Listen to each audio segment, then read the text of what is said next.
second half. Here comes Gooden gonna score the 2 and 1. Full drive inside. Stop. Hang on a pivot. Turnaround jump shot is good. Jordan Battle with a nice spin move. Kicks it down low. Fardaws, Big Maple with the finish. What's up, everybody? It is Tuesday morning here on the Straight Outta WAC podcast. We're continuing Aggie Up, hashtag Aggie Up week. We have New Mexico State women's basketball coach, first-year New Mexico State women's basketball coach, Jody Adams-Birch. Jody, thanks for taking the time. You were telling me backstage that you just got done with practice. How was the morning workout for your team? It was great. Our energy was good. We're settling into this last half a week before, exams, and they get a small window of a break because we've been here for the past 5 weeks in school. So these are our last 2 practices. So today we've kind of done some things with shooting, with our Splash Sister shooting and Clutch Queen shooting. Clutch Queen shooting was today, where they got to step up and pick 4 of the 8 designed shooting. It's different shots, different times, different goals, right? So they got to step out and show what they could do, pick the 4 that they wanted to do. So today was about that. And, these are shots that are clutch shots. We just don't want takers. We want makers. So, they're tired shots. These are very, very hard to do. And, some of even your best players, across the United States, they struggle at making these and consistently. So we're working on some things to increase just our overall stamina of making that tired shot, not just taking it. And what is their best shot? It's also teaching them what is their best shot at that time of the game and how they're feeling. So because we want to take our best shot for the team. So it was a good day. I want to ask you about that. I mean, it's interesting you mentioned that late in games, legs are tired. That's an interesting perspective. Has that been something your coaching repertoire to teach and work on late in practices? That stamina of taking shots when you're tired and when you're, when the game's on the line, you've put in 40 minutes of, effort on the floor.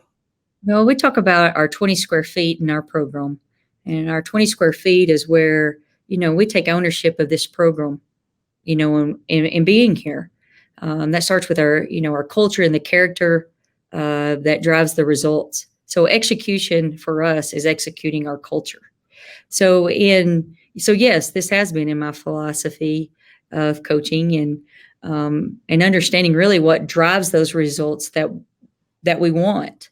But some players, I think are taught that every shot is their shot coming into college, and how they played in high school is going to be how they played in college, or how they play for us in college. And it's not, reality is it's not. It's going to be very different. And speaking, it was very different for me, going in from being a high school player that averaged, I forget how many points, but it was way up there, close to 30. And then coming into Tennessee where, the point guard was seen as this for her 20 square feet of what Pat gave me. And it was truly my strengths. It was truly my strengths and where I needed to be to help the team, not just win games, but to win championships at a very high level. So, playing for the best in the country and also being groomed at home by an awesome mom and father, you just really figure out what it takes to win. So we talk about winning ways. That's character driven for us. If a kid doesn't have an open heart, open mind, then they're going to look at this drill and say, I can't do that. Where I had kids today that didn't get their, what it took in that 1 minute, they were like, can we do it again? Nice. Different mentality there, right? Yep. And that's what you want. Now, did we just get there? No. We had to teach that mentality and what that looks like and what our body language looks like. But we want to rep the behavior of a winner. and one that wins in life. And they do think a certain way. So we put in some fun things for them to do just to kind of rep some of the things that honestly we need to work on. It's pretty black and white: shooting percentage, being in close games, not closing out a close game. So those are hard shots, poor decisions, making the right decision. So you just, take that and again, it's our job to have certain pieces in place, but they have to do the work, and we want to encourage them. So you're in Las Cruces. I mean, what did you know about Las Cruces before Mario reached out to you to interview or to come to New Mexico State to be the head coach? That Mario lived here. Oh. Mario lived here. I knew it was in the desert. I didn't understand my mountains look different in Tennessee than the mountains here. Yes, that's true. Very true. I had trained, or actually competed, in AAU in Clovis, New Mexico, and we took second. So that was not good. We got beat back to back. And so at that time, it was the number one team in each state that got together and played in an AAU national tournament, kind of like had an opening ceremony, closing ceremony, similar to what you would see in the Olympics, right? So we got beat back to back by Arkansas, and they took the national title. That stunk. But a lot learned, So that was the first time really I was in New Mexico, was playing basketball. Nice. But what I've learned since then is the people that live in Las Cruces, they just don't want you to like it. They want you to love it. And, they live it here. And, and they embrace the day and whatever's to come. So I just, I really love that about them, and just trying to blend in, and find your fit and in the community and how we can serve.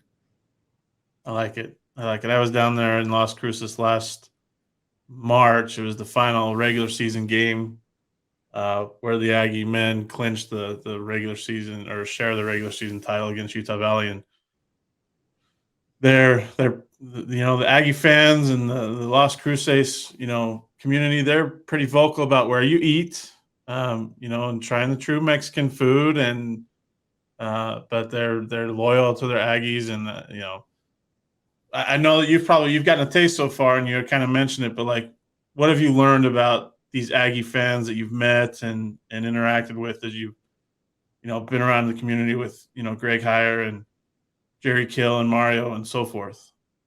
Well, I think the number one thing, when we went from place to place in the state, just doing our speaking and us being introduced to the state and getting to talk about our programs, is, it's there's a difference between being a donor of a program versus an investor. And there are more invested people here in this program that really makes it go. And obviously our men's basketball side of things with Chris Jans, and just how they invest in that, and they're investing in young people's lives. And that's really important. That is just, it's a true investment. You're investing in somebody that you're going to get to see travel at least, 2 to 4 years of college and grow. And so I love the fact that we have investors and not just donors. Chelsea, what do you got? I mean, I've been talking the whole time, I feel like, and I know that Chelsea has been doing her homework and got some notes, and she's got some pretty quick fire questions here for you, Jody. Okay. Hi, well, it's nice to meet you. First off, welcome to the WAC. Speaking of that, what are you most excited about going into your first year coaching here in the Western Athletic Conference? Well, I think it's always special your first year. It is new, so you're doing this really with a group of young women and a staff. You're doing it together. You're doing it for each other. So just getting ready is is fun for me. I think the preparation and what all goes into it before, game day. I believe game day is for the student athlete. And so the preparation part is the fun part, for us, and just looking forward to the competition and what it brings. Jody, I got one question for you. How as we talk, Chelsea's, to piggyback off your question about being in the WAC. I mean, you only get the WAC for 1 year, and then New Mexico State has the Conference USA. Does that change your approach in maybe recruiting and prepping for the future of the program, or what's the mindset as a coach there in that situation when you know that you're playing in to me, the WAC is a really good conference, especially this year with who they have in it. UTA was an NCAA tournament team last year. Stephen F. Austin continues to win.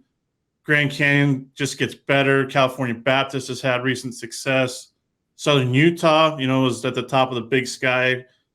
Like, how does that change your mentality as a coach when you know that this is my only year in this conference before I jump to another conference? Well, great question. First and foremost, I would tell you my only concern is us. And just being a part of championship teams and programs, from playing to coaching, the best thing I can do is get us ready and not compare us. I do understand the significance of a conference that we're in now to a conference that we're moving to. And some things are controllable for me, and then some things are not controllable for me. So I just focus on what's controllable and recruit the student athlete that can come and thrive in a culture down here in Las Cruces and be a part of our winning ways. And when it comes to, and he kind of touched on it a little bit in the beginning, when it comes to New Mexico State, there's, especially in the last few years and with last year with the men's basketball team's success in the postseason, there's definitely a really big winning history and pride behind, winning in New Mexico State. How much does that mean to you, and how much of a driving factor was that for you to want to come to Las Cruces? Well, a lot. This is probably the first program that I have come to that winning has really been in the roots. And I'm talking about recent roots, where being the first coach at Murray State to be a part of its first win in the history of the program. The same thing at Wichita State.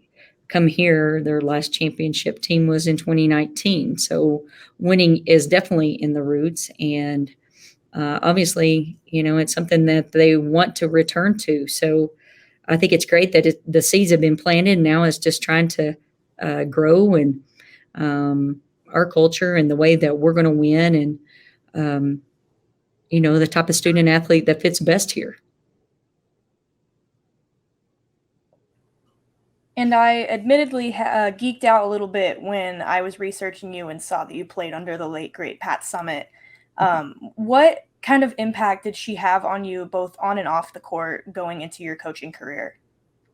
Well, very honored and blessed to play for the most winningest coach in college at one time, and also the most winningest coach in high school until Coach Smitty was passed. So, as I reflect on playing for two people that have won, there is a special ingredients there. And a lot of coaches skip past this ingredients and they go right to X's and O's. They go right to the training part of it, where you're training really the heart of the student athlete and trying to get to it. And that is one thing that I thought Pat was great at. She got to all of our hearts. There was a way to win. There was a way to win at this level. She was honest. She just oozed humility. She didn't claim to be perfect, and but yet she was confident, and she empowered us.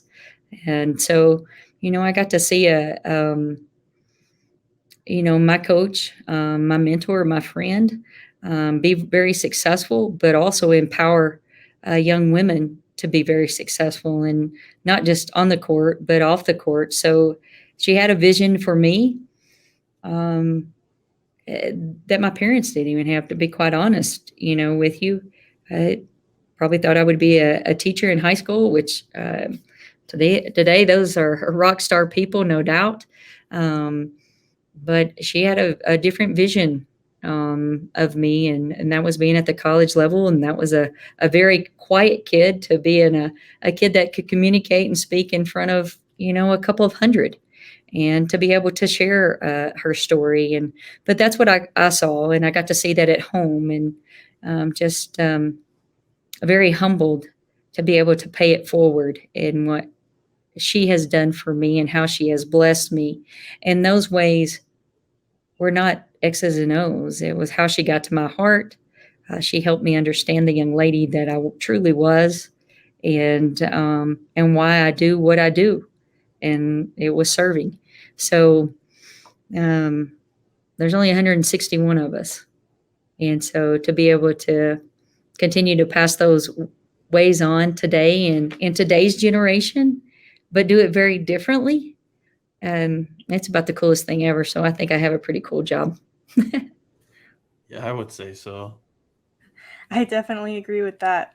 Well, going back to your New Mexico State roster that you have this year, who in the early goings has really impressed you the most on the roster?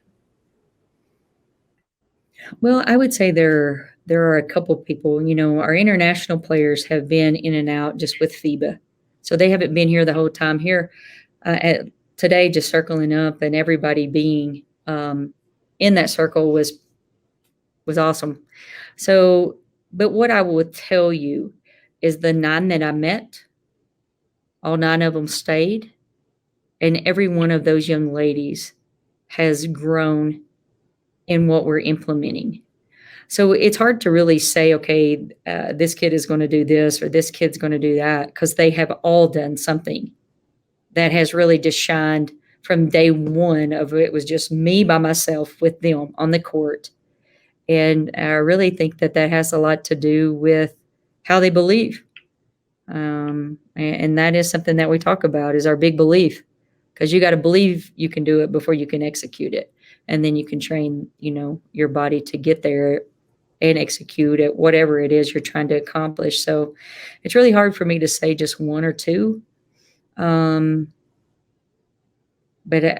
I think really honestly, that would be a hard question for me to answer, because every one of them has made such an impact in some special way. Jody, how important is that international competition for some of your players? I mean, it seems like a lot of coaches I've talked to, it's such a valuable piece of growth and development of a player. Is that kind of where you're at too in that regard?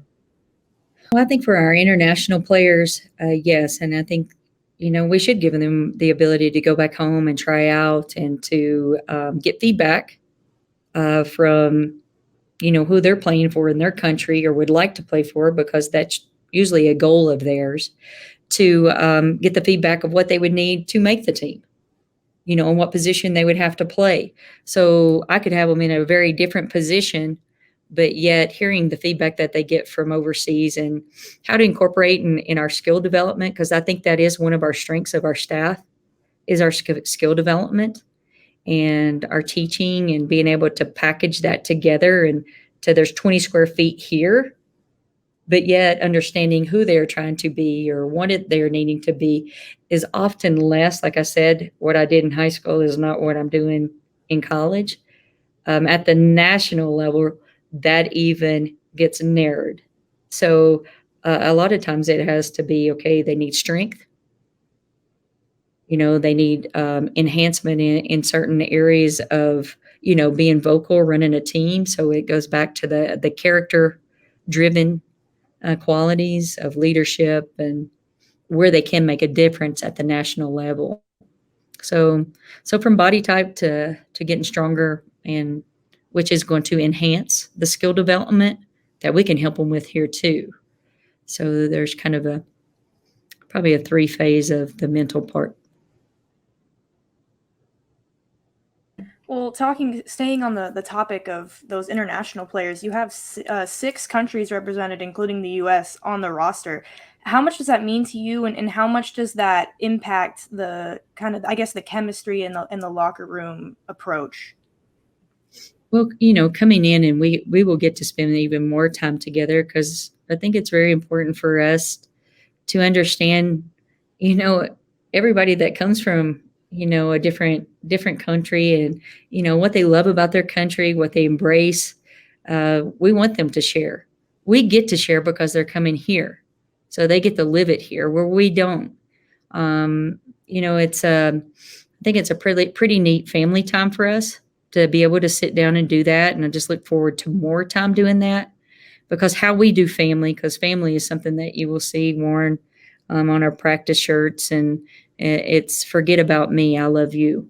And that's what family stands for. And so in doing family here, it's going to look different from doing family maybe in Japan, and how Mo does family. So, sitting down and just having conversation and respectful conversation. And that's just the biggest thing that I think I could ever represent as their leader, is that, it's truly not about me. It's about them and helping them and being for them. And they can model that too. It's a choice, to love. And so us, as leaders, and getting to demonstrate that love and demonstrate family as we do it here, and, in Aggie Nation is a blessing, and it's also an honor.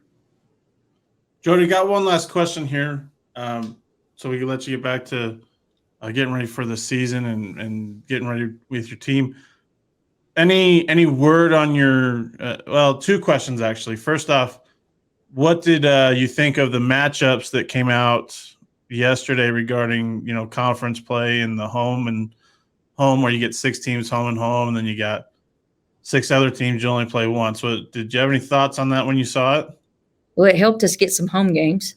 So that was awesome, from that point of view, because that's been our biggest challenge coming in, is trying to get home games, and finishing, up the schedule, and then what it leads to for next year. And so I love the fact that we had some home games in there, understanding the travel and where we're going to be, who we're playing. Again, that's just something that we're going to all have to go through together. Some of these young women have more expertise at that than I do. And so I think tapping into them and seeing, how they feel about certain things of travel, and them being fresh, and what we can do to help the student athlete be able to tackle academics and then be ready to compete. That's where we want to, make sure that those things are in place, and things that they're not having to worry about. Who we play, again, my focus is us. It's not any disrespect to who we're playing, because I know we have great programs in this league. It's just the understanding of really, it's not what they do, it's what we do. And trust me, it's not going to be a lot. It's going to be keep it simple, sister. And we want to do what we do, but we're going to do it very well. And then my last question before we let you go here. Some fans were wondering on Twitter about the non-conference slate. Are there any games you might be able to mention right now, or are you going to wait till the whole schedule is just finalized? Well, I don't. I in previous places, I think the institution has had to be able to announce the schedule first. But what I will tell you is we open up on the road and at a BCS school. So I'll leave you with that one. Nice. I like it. I think Aggie fans will love to hear that. Jody, we appreciate your time. Welcome to the WAC. And, we'll be talking more as the season gets closer. And, enjoy the rest of your summer. We're going to be busy writing everything that we can about this league. And, but, yeah, we appreciate you taking the time on the Straight Outta WAC podcast this morning. Well, absolutely. Thank you guys for having me. Have a great rest of your weekend, everybody. I'll have a blessed one. Thank you. Thanks for listening to the Straight Outta WAC podcast. You can find us on Apple Podcasts, Spotify, and other podcasting platforms. Be sure to subscribe so you never miss an episode. Remember to follow us on Twitter at WAC Hoops Digest and Facebook under WAC Hoops Digest for all your WAC Hoops news and information.